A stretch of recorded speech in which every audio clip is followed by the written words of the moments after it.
For more on this, let's cross to SABC News reporter Ofentse Setimo, who is at Chaf Pozi in Orlando, where that is taking place. Ofentse, good morning to you. You were telling me it smells like roses there.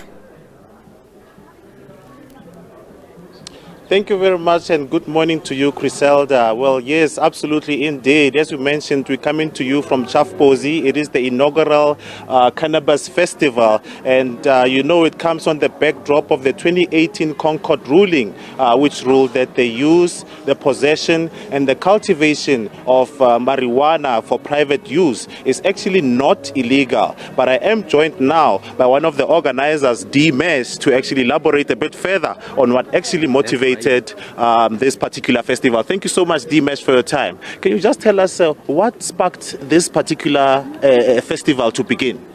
Good day, South Africa. Lina Gidibo Mashesha. So the event is called the Soweto 710 Cannabis Festival. So the main reason we did the Cannabis Festival is because of a couple of things came together. One, we are young black people who are based in Soweto.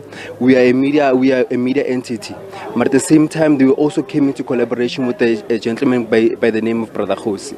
So why I'm mentioning those two elements is because of we came from a media side. At the same time, we look like the people who come from this country.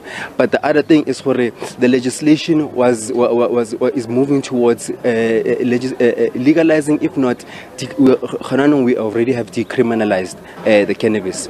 So the thing is, there are events that have been happening in Sandton, Cape Town, but it was essential for us to also have a representation in Soweto. But also, also we want to raise awareness because of everybody knows the recreational use of marijuana, but how many people are using? How many people know, let alone are using the health benefits of marijuana? So that's what we want to. That's what we wanted to put into the conversation, and also to highlight primarily for the whole weekend. Yes, and I also heard you mention that one of your members, his mother was actually suffering from cancer, and the CBD oil was coming in very handy. Elaborate a bit further on that. So. Obviously, so the conversation is more in a sense of my lady was cancer, and instead of using leukemia, things that are radioactive, CBD oil also has an element whereby it can assist for anybody with cancer, if not assist people to be cured from cancer.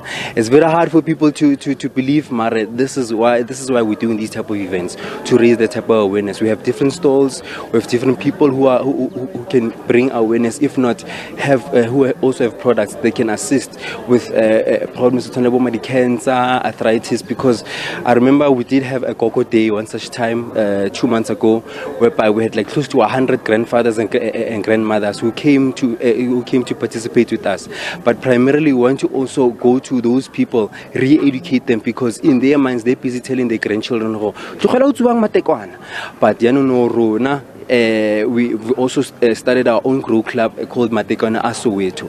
So we are moving towards also helping their legislation, because now we also have the township economic bill that is in our favor for the people in the townships to come up with different opportunities, be it from the media element, be it from the fourth industrial revolution element, be it even from the cannabis element, to come together and also just to bring prosperity to this great land. Yes. And following the Concord ruling in 2018, decriminalizing the private use of cannabis, a lot of cannabis farmers feel excluded by the regulations and everything. What is your reaction to that, and what do you think should be done to ensure that it's an inclusive thing where anyone can take part in the supply chain of cannabis? The funny thing I can mention is because of I'm also emceeing the show here today.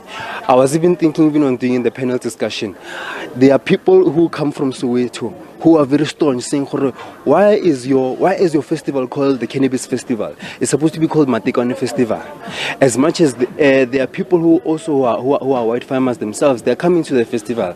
I want, even if it meant we talk about things that make people want to go like all Jerry Springer, I don't mind that. So what I'm proposing, and this is what I was proposing in a conversation I was having yesterday, is that we need to include more people in the conversation. let us understand who are those people, so that even on the other side, because honestly, God, even if myself I was a wealthy person, it will be very hard for me to give you all my money, especially if I worked hard. Specifically, like that is the conversation that wealthy people or even white people would like to say is we've worked hard. Elena, myself, I understand we all need to work hard towards attaining a better life for all. But at the same time, there are things that haven't been addressed that stem from apartheid. So we need to. Today we are having those type of conversations. We need to have those conversations on both sides. Let everybody, if they have something to say, let's hear each other out, and then moving forward, that's how things get passed into law, through conversations. So let us have the conversation as much as we're having right now.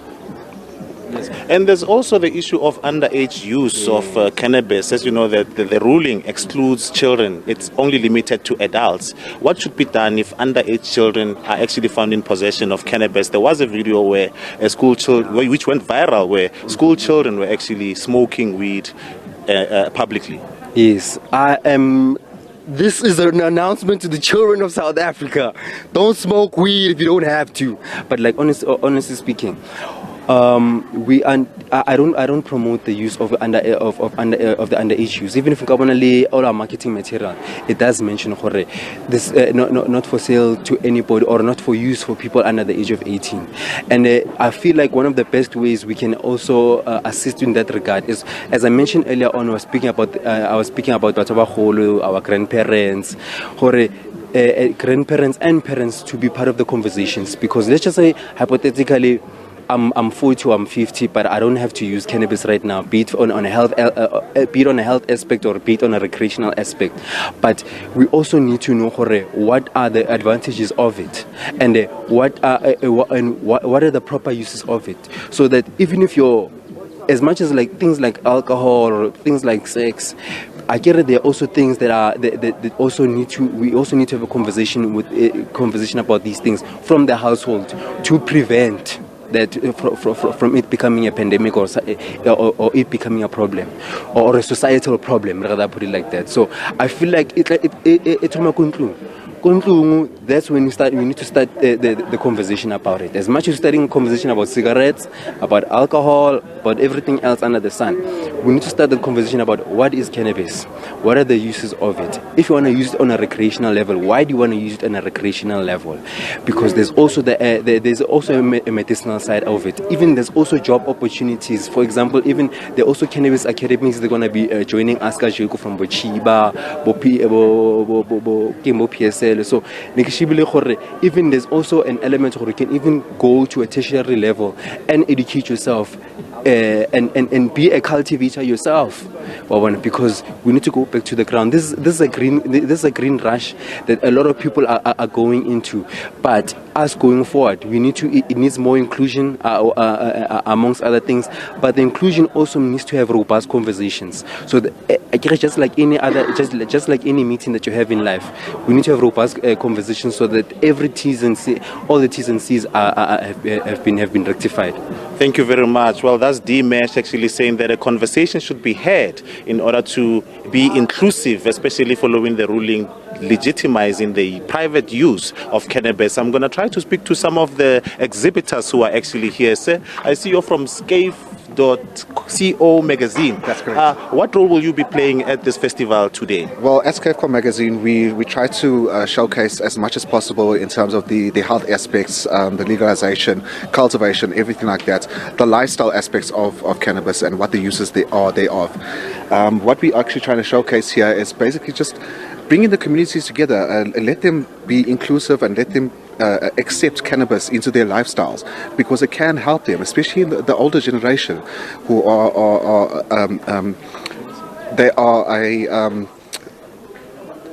with the medications. You know, they have to use their medications all the time, but if they use cannabis inclusive with their medications, it'll supplement and it'll actually help them, benefit them at the end of the day.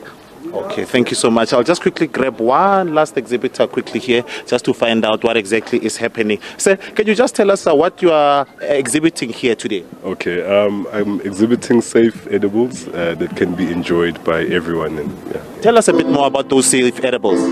Okay, so it's all CBD infused, which you can get over the counter. So it has a lot of medical benefits, you know, it helps you relax and, you know, makes you happy, like how I'm happy now. But yeah, that's what it's all about. Okay, thank you so much. Well, we have so many people, but unfortunately we have run out of time and I have to hand over back to studio. Well, as you heard, there are different kinds of hemp or cannabis, as I may put it, that's actually on exhibition here at Chaf Pozi in Orlando East. And to find out a bit more, you can either tune in to 404 for rolling coverage, or alternatively, you can come visit the spot here at Chaf Pozi. And with that, it's back to studio. All right, thank you very much, Ofentse, and do have fun out there.